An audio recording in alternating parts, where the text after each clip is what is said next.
What's up, YouTube? It's your boy, and I'm back with another video, man. And you already know what I need you to do. Hit the subscribe, hit the like, hit the notification bell, because it does go a long way with helping out the channel. If this is your first time, welcome to Hold My Nuts Podcast, where we talk about everything semen retention and no fap. If you've been rocking with your boy, you already know the love is real, man. I really appreciate each and every last one of y'all. Like I tell you guys in all my videos, this is a secret channel. No one knows about this channel. Friends, family, no one knows. The only ones who are aware is me and everybody who finds the videos on YouTube, man. So I really appreciate all the love and support, man. And let's continue to keep elevating as men and getting to the next level. I want to give a huge shout out to my man JG from iVision. Go check out my man's channel. He just passed his personal trainer certification. We started this semen retention or YouTube journey together, and that was one of the things he said he wanted to follow through with, and he did that. I think he put out a video, I want to say Friday. So I just want to say I salute you, brother. Congratulations on that, and let's keep rocking this thing out, man. So without further ado, let's get into the video, man. So you probably seen the title 7,000, and you may be wondering, what does he mean by that? A lot of you who are very astute in the Bible, you probably already know. So we about to get into it. So we about to chop it up. This is a story about the prophet Elijah, and I want to tie this into how we can relate to this when we actually start doing things from a righteous perspective and how we can actually feel. So Elijah was one of God's mighty prophets. You know, he did a lot of great things in the Bible, man. He called down fire from heaven. It was one against 450 prophets of Baal. They prophesied all day, like the story says, and they couldn't get the fire to come down and, like their offering that they were offering up to Baal. Elijah mocks them, while they're trying to do this. He's taunting them. He's saying, shout louder. He's saying, maybe your God is sleeping. Maybe he's busy. Maybe he's in deep thought. Like, he's going in. And so when it became evening and the sacrifice, hadn't been lit ablaze, he called all the people of Israel. He said, listen, come on over here, man. Come on over here. He calls fire down from heaven. Praise to the Lord. Calls fire down from heaven. The fire comes down, lights up the offering, the bull. And everybody knows that this is the Lord. This is he's a true God. And so you skip over to chapter 19.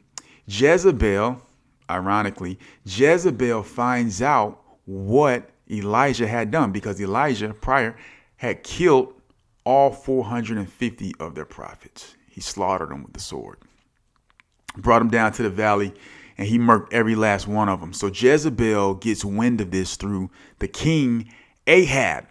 So Ahab tells Jezebel what Elijah had done. So Jezebel sends a messenger to Elijah and says, may the gods deal with me ever so severely if I don't do to you what you did to them by this time tomorrow. Okay, so Elijah gets this word from Jezebel. Jezebel, she evil, bro. He gets this word from Jezebel and he flees. He gets out of there. He's getting out of town because Jezebel is no joke. No pun intended.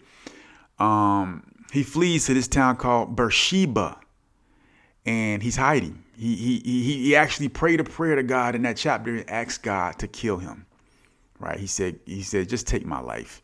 I'm tired of running. I'm tired of doing this. I'm tired of, her being on my back. They're killing prophets like it's going out of style. I'm the last prophet left. Just take me, put me out of my misery. He said, put me out of my misery. So angel of the Lord taps him on the shoulder. He's like, man, get up, eat this food. He eats. He said, we got to take a long journey. Eat this food. So he eats the food. Boom, he falls back to sleep.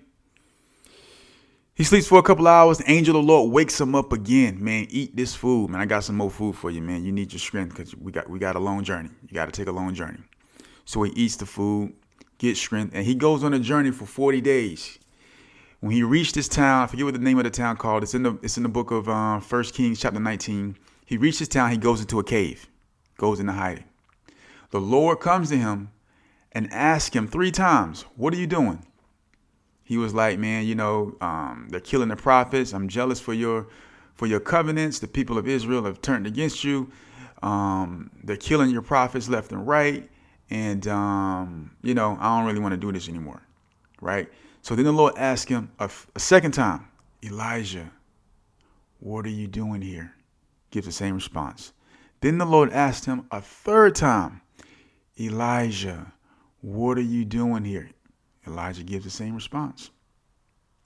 Then the Lord tells him to go to this distant land and anoint these 2 or 3 people as king, so they can do what the Lord needed him to do. And he tells Elijah, he said, "Listen, man, I have 7,000 prophets who have not bowed the knee to Baal, and 7,000 prophets who have not kissed Baal. I got 7,000 stashed away. You are not the only one. I got 7,000 prophets, not 7, not 70, not 700, 7,000. Elijah thought he was the only one. On this semen retention journey, sometimes you can feel very, very lonely outside of the YouTube community, outside of where you can actually go and get inspiration, motivation. When you cut that camera off, when you shut the laptop down, you turn your phone off, and now it's just you, we can feel lonely, man. We can feel like, man, all my homies, they want to go out and do one thing, and I'm trying to do another. They want to go out. They want to get girls. They want to go out. They want to live that lifestyle. They want to go out and live that life. They want to go pick up girls. But you don't. And if you do go, you are the oddball. You are the sore thumb sticking out. You are the anomaly. And you can feel alone because it's like, man, I'm missing out.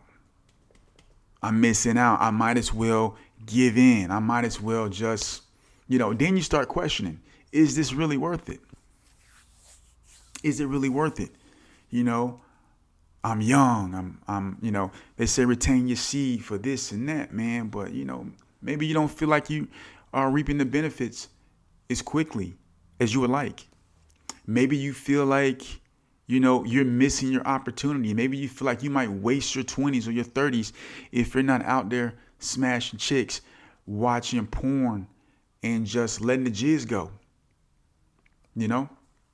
Maybe that's how you feel.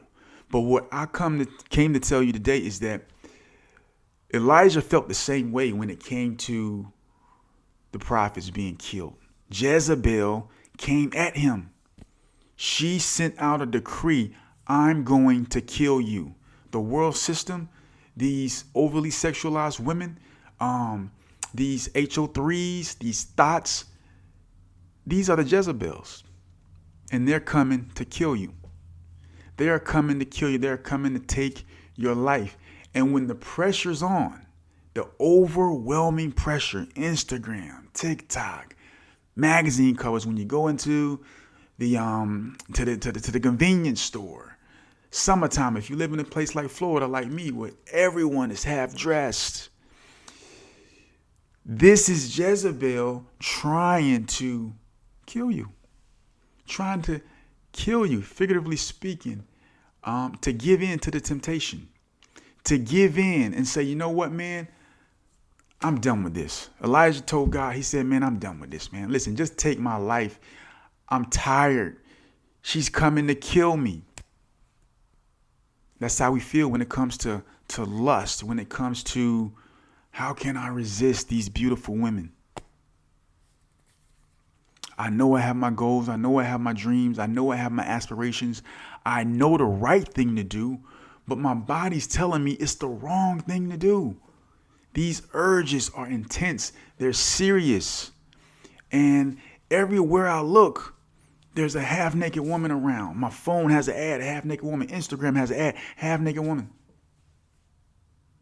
Accentuating all of the body parts that I admire. Sometimes you feel like you just want to give in and you just want to, you know what?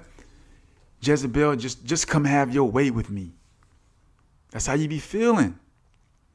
That's what Elijah was feeling. He was like, man, listen, just take my life. Take my life. Just go ahead and get this over with.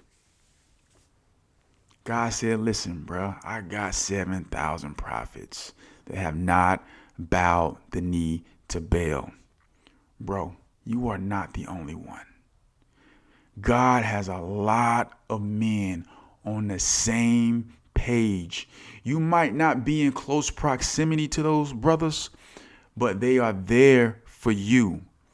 And the one thing you're going to have to do, if you want to get those brothers in close proximity, you're going to have to spread the message. You're going to have to spread the message to your bros. You're going to have to bring them the gospel. You're going to have to bring them the light, the truth.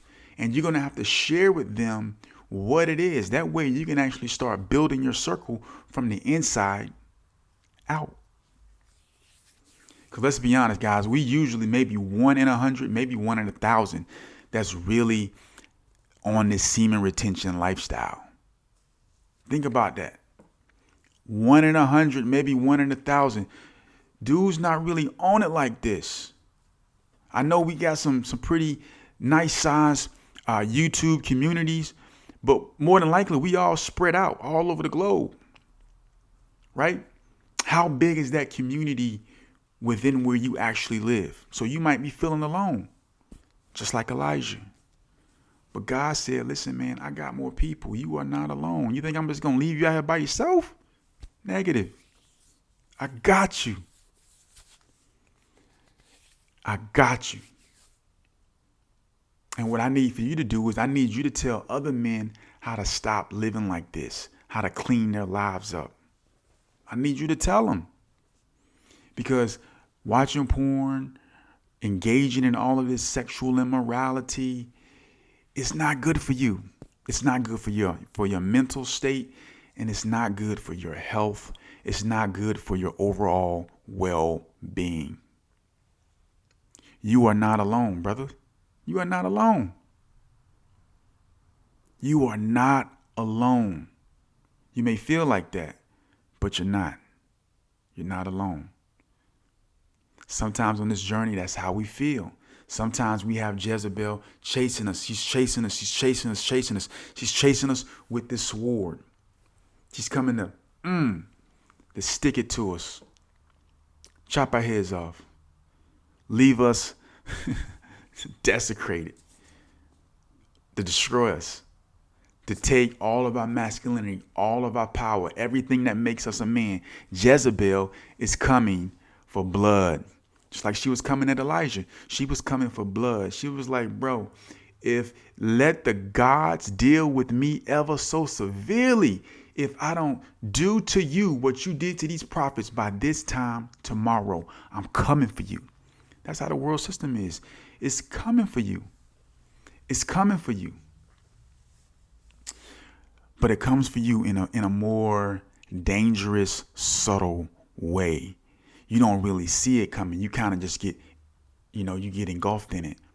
Boom, boom, boom. And by the time you realize what's going on, the cords and the bands of wickedness are all around you, right? They're all over. You can't see it because it's spiritual, but they're all around you, and you bound up, yoked up. You can't break free. That's why when you try to go on a semen retention journey and you try to just manifest willpower to control it, you might get a little streak going, but you end up relapsing because you're not fighting this with the spirit. God is a spirit. You gotta fight in the spirit. What do you mean by that, man? You're going to have to do something that you've never done before if you really want to take this serious. You really want to get on this semen retention journey and really ride it out. You're going to need the Spirit of God. You're going to have to put to death the deeds of the body by the Spirit. I told you guys, you're going to have to go on a fast. Turn your plate over. That's one thing that we really, really desire. That's right up there with lust. Gluttony. We got to eat. But if you want to go to new levels where you experience new devils, you're going to have to turn over your plate, brother. You're going to have to fast. That's a fact. Because you will not put away lust. You will not continue to go on the semen retention journey if you are not fighting from a spiritual perspective. You're going to fall. And if you don't fall, you're going to go insane because it's going to be mentally just heavy on you. Because you're going to be walking around urges throbbing all day. You got to live by the Spirit, brother. You got to focus on the higher things. God, your aspiration, your goals. What are you trying to accomplish? What is your gift? What is it that you're supposed to do on this planet? That's what you need to be focusing on. Building your family, building an empire. You are not alone. Elijah thought he was alone. He wasn't alone. You are not alone. God has his people. If you're serious, he's going to connect you with the right people. He's going to give you the resources to accomplish and do what you have to do. You just have to trust him. But you're going to have to do a little work too. You're going to have to go on a fast, brother. If you're really serious, you're really trying to cleanse your mind, cleanse your soul, put lust away, put to death the deeds of the body, you're going to have to go on a fast. That's what you're going to have to do. It's your life. But God will be there for you. He will be there for you. He will help you. He will provide a way of escape for you. Retain, guys. Jezebel is out there, but she's no match to the power of God. She's no match for the Spirit. Great is he that lives in us than he that is in the world. This is Hold My Nuts podcast, man. I love y'all. I love y'all, man. Holla at your boy, man. Give me a like. Drop a comment. Let me know how you feel about this content, man. And just remember, you are not alone. This Hold My Nuts podcast, man. I'm going to holla at y'all in the next one. Peace.